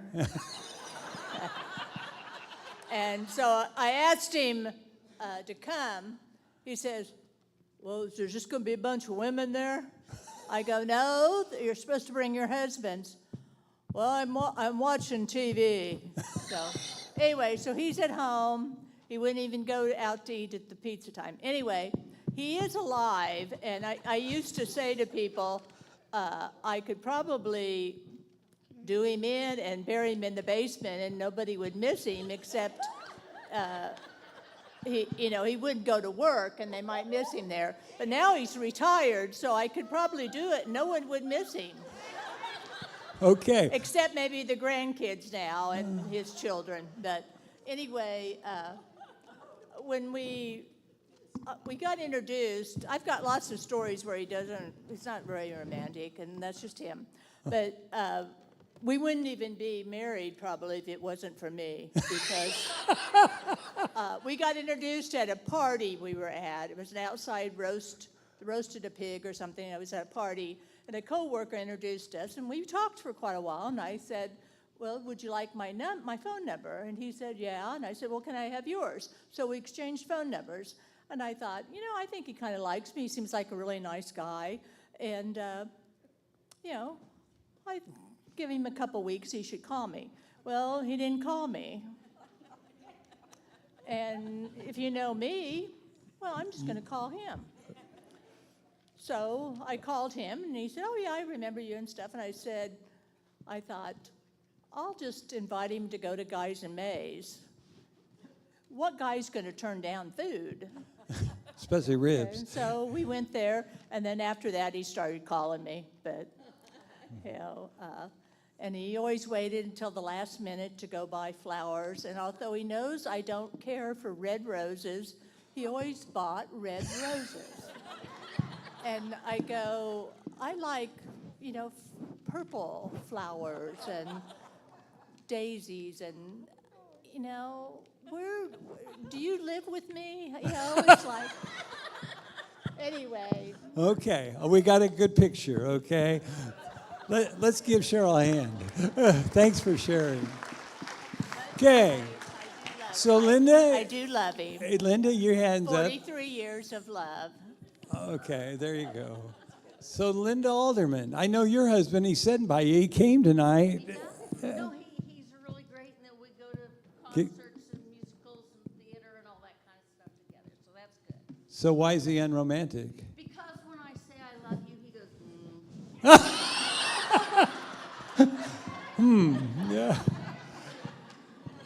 Yeah. Does he say ever back, I love you? Oh, okay. Well, you keep working on him. Maybe he'll get Okay. And who else? I saw. Didn't you raise your hand? Okay, that's the guy. Let's. I don't really have anything funny to say. We both live in the house, and I see him occasionally, but we both go our own ways most of the time. Okay. And you're talking about Doc, right? You're talking about Doc? Yeah, he's unromantic. I would never know that. Okay, do we got candy for all these guys that talked? Okay, Colt, she needs some candy over there. Okay, so out of all that, do we think Cheryl probably won that one? Okay, Cheryl, you get a, we got another, Doc. Doc, you want to say something? Oh my gosh. Okay, Doc, tell me. It's not that either of us don't care, but the thing was, my birthday was on the 16th. I graduated from vet school like the 17th, and we got married on the 18th. So he always gets the dates confused. This is my birthday. So one day we're in the surgery. She's across the surgery table, and I'm sitting there, suturing up a dog or something. And we both looked at each other, and we said, "Today's something important, isn't it?" And she goes, "Yeah, I don't know what it is." So we're sitting there. We had to think for about 10 minutes. It was our anniversary. So you can't blame you, right? But I couldn't get in trouble because she didn't remember either, yeah. Oh, that is good. Let's give these guys a big hand. And, is there one more? Well, I didn't see. Susan! No. Okay, Susan. This is Susan. This is the girl I said on the... After some of these stories, it doesn't sound so bad. And I do want to mention that Alan and I go way back. He actually sang at our wedding, so we have great memories. But yeah, Chuck, his way of proposing was, I was teaching in Lansing, and he was down in Wichita, and I was down there, and I said, I need to let them know if I'm coming back, if I want to sign my contract, and about April they start asking you. And so about a week or so later, I'm down there, and he hands me this little box, and I'm like, and he goes, "Well, tell him you're not coming back." And I opened it up, and it said, "Good for a ring," in a little note. But we ended on a real romantic note because we went to the Oak Park Mall on Saturday, got an engagement ring, and then we went to Lansing's prom that night, was celebrating. So we had a little bit of romance, but yeah, other than that, not most romancy, but good guy otherwise. Okay, well, good deal. Thank you, Alan. Good deal. Give him some candy. Okay, Phyllis, I still think Cheryl gets it. Is there more? Did you give her the wine, Cheryl? I think Cheryl wins it. Don't you think Cheryl should win it? She got more laughs than anybody. I think we need to put her on the circuit and let her just stand on stage. She said she had a lot more stories. Okay, I got to get going so I can get you guys out of here. My next song is When You're in My Arms, and this is a love song. This is a weird love song because when I got out of college, I thought I needed a good guitar. I went to Jim Baggett, owns Mass Street Music, but at that time, he had this little gas station, I think on Massachusetts or something, but am I right when I say that? I don't know. But, It was on Main then? Anyway, I just knew it was in this little gas station area, and I went to it, and I told him I wanted a good guitar, and Jim walked me over to a Mossman, and Mossmans were handmade in Winfield, Kansas, and inquired to her. I got to see this shop, and so anyway, for $500, I got this Mossman guitar. It was used. It was a beautiful guitar. It played great. I wrote hundreds of songs on it. I did, the picture of the cowboy, I got my Mossman there. But I played it and played it and played it until it quit playing. The frets all messed up, and it just kind of just died on me. And my wife said, you use your guitar as a tool. You should go buy you a good guitar. So I went to Mass Street Music, and I look at Jim again. I said, so Martins are the best. He goes, no. He said, I'd say callings are. And that's what this is. This guitar is handmade in Austin, Texas. And he convinced me that was the guitar I needed. And I've loved it ever since. But that old Mossman hung on the wall for 9 years or so. And then one day I was up in Lawrence, and somebody said, you know that Steve Mason lives here in Lawrence, and he works on guitars. There's a fancy name for that. What's that called? Luthier? Luthier. I'm a music teacher. I couldn't say that word for $1 million. Luthier. And so I got a hold of Steve, and I said, hey, I got this guitar, a Mossman. Could you look at it? And I took it to his home, where his shop's at. He looked at it, and it was so cool. Anybody that ever worked on a Mossman put their signature on the sticker inside. He goes, yep. He says, there I am. He says, I've worked on this guitar. I've done this guitar. And I go, how cool is that? And he says, he said, they're never dead. He says, you let me work on it, and I can get it fixed up. Well, when I was at Mass Street once and asked them if I could get it fixed up, they said $1,500. And I bought it for $5. I thought, well, that's not a good deal. I was old enough now and long enough now, I had more money. I didn't even ask him. I didn't even want to know what he was going to charge me. But he worked on it for 3 weeks, and then he called me up, and he says, it's done. And I went, and oh, man, I started playing it, and it was like, there it was, my old guitar again. And it was so joyful. He charged me $490. $10 less than what I paid for it, and that was way better than $1,500. So I take it home, and I go to my music room that night, and I start playing my guitar. Now, this is the body of the guitar, this is the neck of the guitar, and this is the head of the guitar. And I start writing this love song. And guess who this love song was for? My guitar, right? Yeah. Now, I was really proud of this song. When I got it done, I went upstairs, and I sat down in the living room with Phyllis. I said, I got this new song. It's called When You're in My Arms. Didn't say anything about why. And I'm singing it, and I'm going along the first verse, and then the second verse, and then I was just getting ready to sing the chorus, and I look over at Phyllis, and she has tears in her eyes, tears running down her cheeks, and then I thought, oh, crud. This isn't for her, and she thinks I wrote her a love song. You talk about one of the most unromantic moments of my life. I'm going to sing this song. She always says I should never tell anybody the secret, and they'll think, it's just this love song, and then I'm talking about a guitar. But I want you to know that moment. I'll look up at you and really look at you, and you'll know when I was looking at her face and thinking, I can't go on. It goes like this. We can't do it here. That would be bad. It goes like this. I love to put my body next to yours, then feel the rhythm that it brings.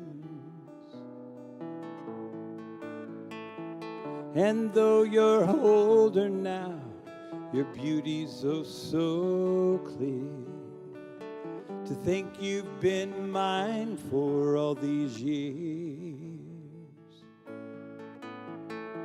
I lay my finger soft upon your neck. I slide your body close to mine. And as I hold you close, I can feel we're one. I'm starting to look. Makes it hard to leave you when I'm done. And I look at her, and there's those tears in her eyes, and I go, this old guitar and I have shared a love that only players ever know. I've held you through the night, you've brightened up my days. And when you're in my arms, I pull again. You sat there so patiently as life goes by. It's not like I wished I wasn't there. But when life slows, I know you'll be a friend. When you're in my arms, I'm whole again. This old guitar and I have shared a love that only players ever ever know. I've held you through the night, you brightened up my days. When I'm all alone, it's you I play. You've always been a friend along the way.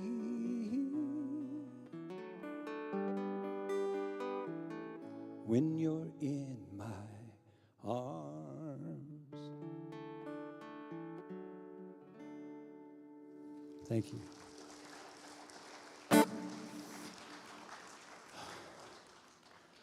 Well, I'll tell you what, I got 3 more songs and we'll be out of here.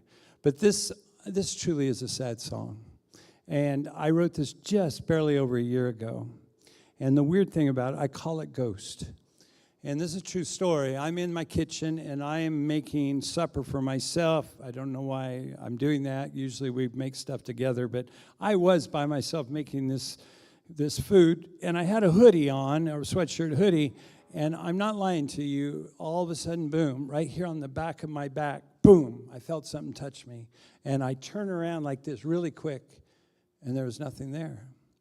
And then so I looked at my hoodie. I thought, was there something in my pocket? What did that? What pulled on that? Nothing there. And I went back to cooking.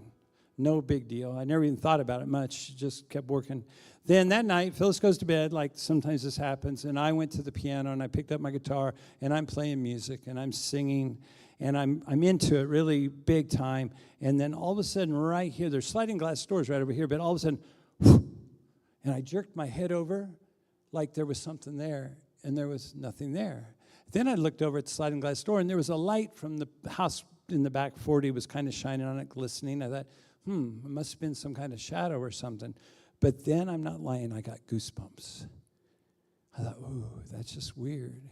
And so all of a sudden, my guitar just started doing this thing, and I thought, oh my gosh, there's a song in me. And I wrote this song called Ghost. Now, I have not lost my spouse, but because of the feeling I was having and because I'm getting older, I wrote a song about, losing my spouse. My next giveaway is, and this is sad, I'm going to make you cry, but if you're here and you were brave enough to come to Valentine's show and you've lost your spouse, I'm going to get tears in my eyes, but I'm proud of you for doing that. And you deserve some candy. So I'm going to sing this song called Ghost, and I just wrote this not long ago, just a little over a year. But I told you why I wrote it, and this is truth. It goes like this.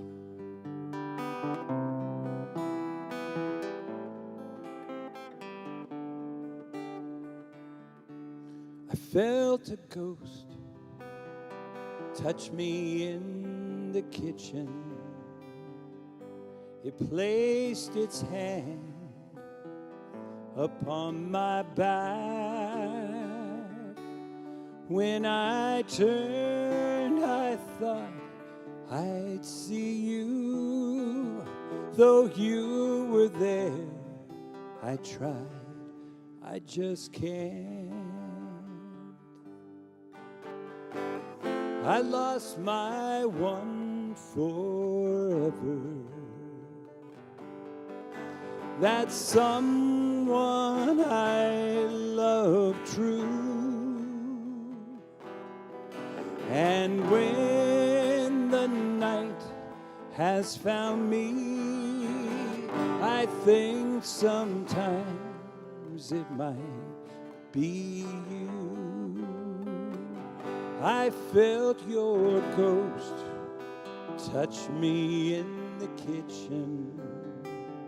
It placed its hand upon my back. When I turned, I thought I'd find you. Though you were there, I tried, I just can't. This house is haunted. It keeps me awake. I see reflections recollections of loving days. I felt your ghost touch me in the kitchen. You placed your hand upon my back. When I turned, I thought you'd be there. I know it's you. I try to bring you back. I know you're there. I try, I just can't. Ghost. Okay. Candy, you guys ready? Raise your hand if you're one of these brave souls that came here tonight and has lost a spouse, because you deserve some candy. Kids, let's grab the bags and hand them out, because I'm just impressed that you're loving enough to do that. Yeah, get your hand up.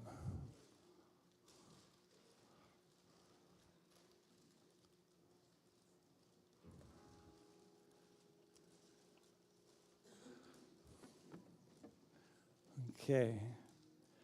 I want to thank you guys. We got 2 more songs to go. I do not want to end on a sad note like Ghost, but I wanted to share it. I sing this at the nursing home sometimes, and I got a lot of tears. And somebody says, they're not sad tears. They're loving tears. So, I wrote a song called An Irish Girl. I didn't marry an Irish girl. I had a little kid once ask me, has your wife got green eyes and reddish hair? I go, no, but you're singing. I go, it's songwriters. You get to make up whatever you want. I wrote this song for a happy song because I write a lot of depressing songs. And one day I was thinking I should write an Irish song. And I was thinking of those Irish pubs. You see them on TV. I've never been to Ireland. I would love to go to Ireland. Is anybody in here been to Ireland? Oh, man, brag. Yeah, put your hand up. I should go, right? I should go? Okay. But I picture those pubs, and they're drinking beer, and they're playing instruments, and everybody's smiling. Maybe in America, we should just put a lot of pubs up everywhere, and we maybe all smile better and go sing together and dance and play music. But I made up this song, and it's all make-believe. This didn't happen, but it's a sing-along, and you got to sing. And I decided, being a music teacher, I shouldn't make the words too hard. So this is the part you got to sing. It goes, oh, way, oh, way, oh, way, oh, way. Oh, way, oh, way, oh, way, oh, way. Oh, way, oh, way, oh, way, oh, way. Oh, way, oh, way, oh, way, oh, way. That's not too hard, right? I can memorize that part. Let me hear you do it once and sing it loud, okay? Oh, way, oh, way, oh, way, oh, way. Oh, way, oh, way, oh, way, oh, way. Oh, way, oh, way, oh, way, oh, way. Oh, way, oh, way, oh, way, oh, way. Okay. We're going to do this song. The only thing that I got to say that became a story is one day Phyllis said, you made up this song and you said it's about nothing. You just made it up. But she says, I think the third verse is about us. I go, really? And the third verse says this, we made a life of love and play. Our children grew, still around they stay. Each night I thank the Lord, I pray. So glad I took the road that day. And I thought, well, that's cool. Okay, An Irish Girl. I met a girl on the road one day, on a spring fine day in the month of May. When she smiled, she stole my heart away. I've not been the same since that spring day. Oh yes, her eyes were green like jade green pearls, danced around those auburn curls, took her hand and I gave a whirl. Oh whirl, I fell in love with an Irish girl. Here we go, sing it loud. Oh way, oh way, oh way, oh way, let me hear ya. Oh way, oh way, oh way, oh way. Oh way, oh way, oh way, oh way. Oh way, oh way, oh way, oh way. I asked her if she'd like to stay by the sea in my home Kinmere Bay. Her eyes said yes, took me away. I've not been the same since that fine day. Oh, yes, her eyes were green like jade green pearls, danced around those auburn curls, took her hand and I gave a whirl. Oh, whirl, I fell in love with an Irish girl. Here we go again. Oh, way, way, oh, way, oh, way, oh, way, oh, way, oh, way, oh, way, oh, way.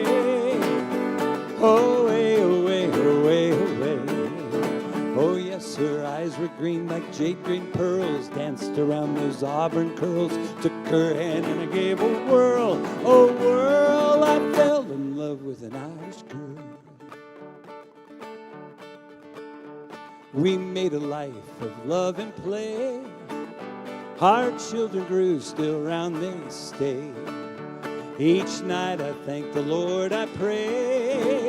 So glad I took the road that day. Oh, yes, I am. Oh, yes, her eyes were green like jade green pearls, danced around those auburn curls, took her hand and I gave a whirl. Oh, whirl, I fell in love with an Irish girl. 2 more times. Ready? Here we go. Oh, way, way, oh, way, oh, way. Oh, way, oh, way, oh, way, oh, way. Oh, way, oh, way, oh, way, oh, way. Oh, way, oh, way, oh, way, oh, way. Big ending. Here we go. Oh, way, oh, way, oh, way, oh, way. Oh, way. I fell in love with an Irish girl. I fell in love with an Irish girl. I fell in love with an Irish girl. I'm still in love with my Irish girl. Oh, yes, I am. Give yourselves a big hand. Good job.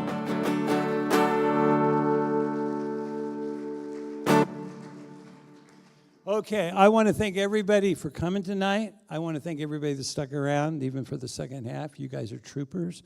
I hope you didn't mind my gabbing. We're going to get out of here before 9:30. We got a lot of cookies in back. I heard we're going to we're not going to sell anymore. We thought if you wanted to buy some cookies, we got a lot, if you wanted to do that. If you saw the show and you decided you probably should give us more money, we'll take it. If you thought, I could have went and saw James Taylor for $300 a seat, or I could have saw Alan Cunningham, it's not worth $300 a seat. No. I want to thank you again for coming, and this is for the kids. We want to do some fun things with them, get their friends involved, and just you guys doing what you're going to do is giving us a little nest of money that we can pull off some of this stuff. So thank you, and thank you for letting me. You write all these crazy songs, and half the time I sing them in my basement to myself. Seriously. When I lived on Little Street in Princeton, I would stand in the bathroom in front of the mirror and sing them. Especially when I was doing the opera shows, because I tried to see what looked the coolest. If my guitar was 2 inches lower, would I look really cool? The problem was the neighbor kids came over one day, and I'm singing in the bathroom, and my wife says, "Your dad doesn't sing in the bathroom?" I've always been a little strange. I'm going to end with a song I wrote in college. I really was, as a football player, there was a music major. I was in the choir. Stanley DeFries was my director. He was the director of this church for many, many years. He's passed here in the last year or so. But I loved that man. One year we went on choir tour, and it was really cool back then. We all loaded up on the bus, and we circled Kansas. Went to Colorado. I learned how to ski that trip. Wyoming, crossed Nebraska. My wife was in Lincoln, Nebraska then. I got more to tell. We ended up in Chicago. Big blizzard come. We drive down from Chicago in this giant blizzard, got caught in this blizzard, sat on the interstate for a couple hours, started moving again, went through under an overpass, big snow drifts, Vega car sitting out in the middle of the interstate. Boom, we hit it. It goes flying off in the medium strip.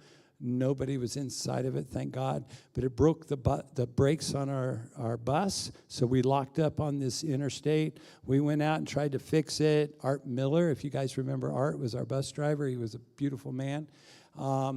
We couldn't get it fixed. 3 school buses came down the other interstate and turned around, loaded us up, and we headed to Manuka, Illinois, little town of nowhere, had an American Legion Hall. Upstairs, they put all cots. We were sleeping that night in the cots. In the bottom was this little kind of bar for the farmers, and they had a jukebox. Guess what all the college kids did? We all danced that whole night with all the farmers and everybody in town. Went upstairs late and slept in the cots. Next day got the bus working. We worked our way on to another church. We slept in it. We didn't sing. That was the first time I knew girls would sneak into the baptismal and take a bath. I put wine in this building, but that seemed really sacrilegious to me, but that's okay. Anyway, we did this beautiful trip, and I watched this. Before we would go perform, we would join in a circle, hold hands, talk about the day, the good things, the bad things. We'd pray, then we'd go perform. And I watched this circle, I started writing this song in Colorado, ended up finishing it late in Nebraska. By the end of the trip, before it was all over, I sat down and sang it for our circle. It meant a lot for me back then in college. Later in life, it became a song in our wedding, my daughter's wedding. I had friends that asked for it in the wedding, and I've sang it in church a bunch.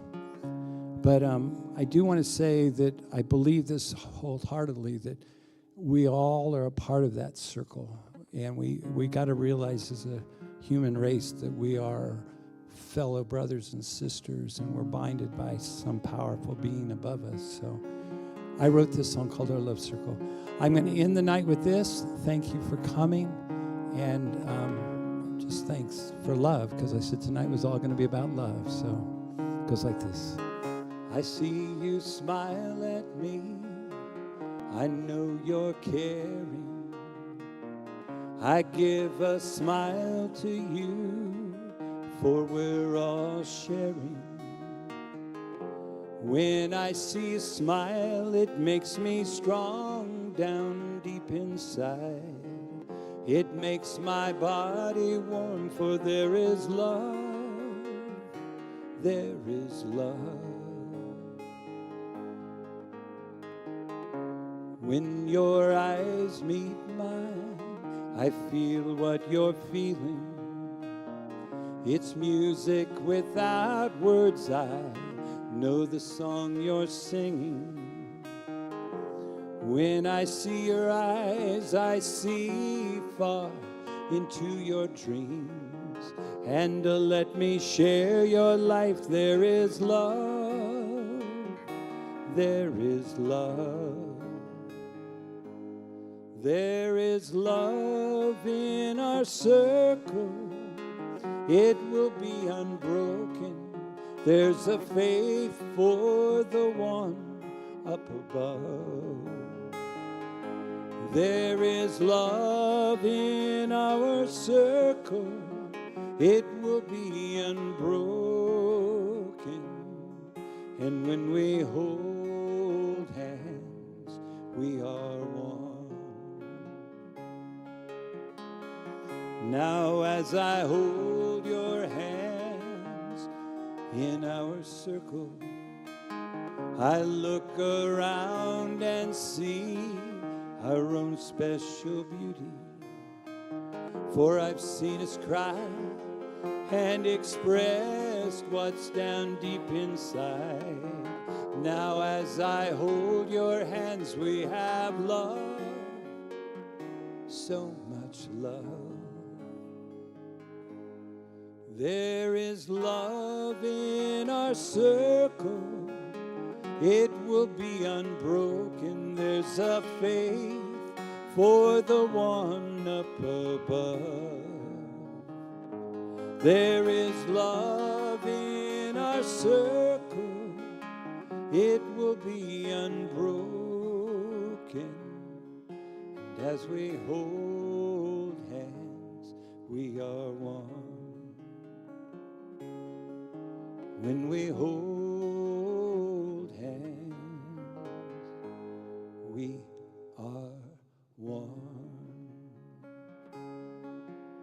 I would like you to give a big hand for Christian Fast up above. He did all the slideshows. I couldn't have done it without him. Thank you, Christian, for giving up your time. And can you have a big hand for all the kids and the microphones and the cookies and the candies? And thank you. Hey, kids, stand up one time and, oh, maybe not. Okay. thank you again. Have safe travels home, and thanks for staying up late with me tonight, okay? You have a blessed day, okay? And next Saturday is Valentine's Day, so Cheryl, work on Tom,